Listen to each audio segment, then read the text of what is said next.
Avec Audrey Racine. Bonjour Audrey. Bonjour Raphaël. L'Espagne est confrontée, comme d'autres pays du bassin méditerranéen, à des sécheresses de plus en plus fréquentes et intenses. Alors pour s'adapter à cette nouvelle réalité, le gouvernement espagnol a annoncé hier, mardi, un plan de 12 milliards d'euros sur 4 ans.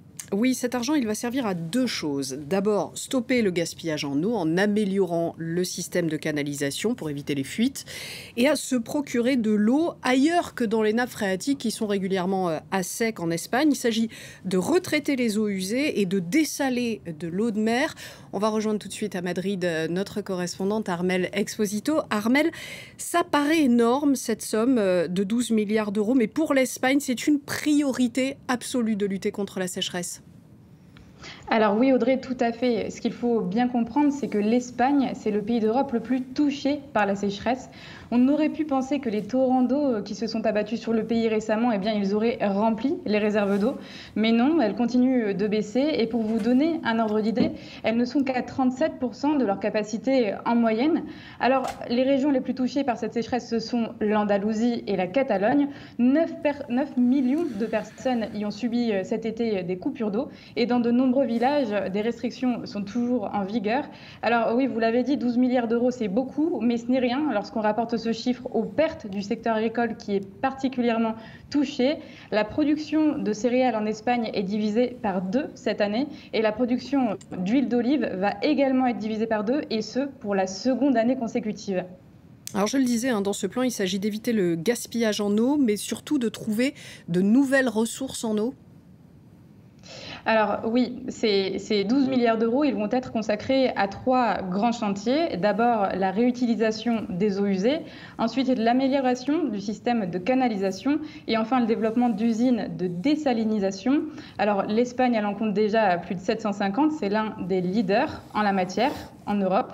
Et pour beaucoup d'agriculteurs que j'ai rencontrés cet été, ces usines, elles deviennent une priorité, une urgence, car vous l'avez compris, les retenues d'eau sont vides, les nappes phréatiques, elles sont au plus bas, et il est très compliqué en ce moment de transférer de l'eau d'une région à une autre, puisque toute l'Espagne est touchée par la sécheresse. Alors la construction d'une usine de dessalement, elle prend environ 5 ans. Alors en attendant, le futur proche, ça pourrait ressembler à une traversée du désert. Merci beaucoup Armelle. On a aussi évoqué le dessalement d'eau de mer pour lutter contre la sécheresse à Mayotte. C'est la solution pour toutes les situations de sécheresse. On va voir des usines fleurir partout où l'eau manque. Alors, c'est déjà le cas dans le Golfe. La plupart des États de cette région désertique, Qatar, Arabie Saoudite, Émirats Arabes Unis, misent sur cette solution pour avoir de l'eau. Aujourd'hui, on utilise un système élaboré de filtration dans lequel l'eau de mer est pressée à travers une membrane spécifique qui va retenir les molécules de sel. C'est très compliqué. Ça a l'air simple comme ça, mais c'est très compliqué parce que le sel, les molécules de sel sont à peu près aussi grosses que les molécules d'eau. Surtout, il faut presser l'eau, et ça, pour presser l'eau, il faut beaucoup d'énergie. C'est là que le bas blesse. Dans le Golfe, la ressource en énergie, elle est toujours importante. Il faut bien comprendre que l'eau est dessalée là grâce à une énergie fossile, en l'occurrence. Et ça pollue. Pour des territoires comme Mayotte, en revanche, où l'énergie n'est pas aussi facilement accessible, ça coûte cher. Comme le disait l'hydrologue Vasquen Andréassian que j'ai eu dans la journée, tant que nous n'avons pas d'énergie, de sources d'énergie décarbonées et inépuisables, dessaler, c'est remplacer le manque d'eau par un manque de combustible. Oui, oui. Tout à fait. Autre chose à présent à Perpignan, le festival de photojournalisme Visa pour l'image s'achève à la fin de la semaine et l'environnement, c'est un sujet qui est de plus en plus représenté dans les expositions. Oui, c'est le sujet d'un tiers des expositions officielles de Visa pour l'image. La photographie de thématiques environnementales a même des prix dédiés spécifiquement. Alors moi, j'ai choisi ce soir de vous présenter le travail de Sandra Mell que vous voyez à l'image. Vous pouvez la retrouver aussi dans notre émission à l'affiche. Elle a été suivie par Élodie Radenac à Perpignan.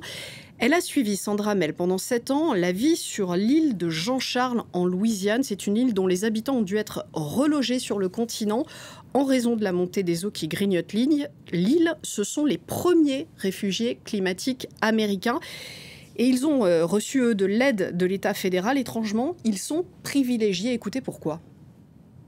Ce relogement est quand même une aubaine formidable pour ses habitants, mais c'est un programme aussi qui exclut une très grande partie de la population, c'est-à-dire même plus de la majorité de la population, qui elle n'habite pas sur l'île et qui subit les mêmes conséquences sur leur propre territoire et leur propre vie. Je peux vous parler de la fameuse photo où on voit apparaître Roger dans la cuisine de la maison de son oncle. Une maison qui a été complètement dévastée par l'ouragan Aïda. Et Roger et Freddy habitent à la Pointe-aux-Chênes, qui est la localité la plus proche de l'île de Jean-Charles. Mais comme ils n'habitent pas le périmètre de l'île, ils n'ont pas pu bénéficier du programme de relogement. Voilà pour cette exposition à retrouver donc à Perpignan, à Visa pour l'image. Merci beaucoup. Merci Audrey Racine. C'était évidemment, et comme chaque jour, désormais, vous l'aurez compris, élémentaire, la quotidienne. On vous retrouve demain.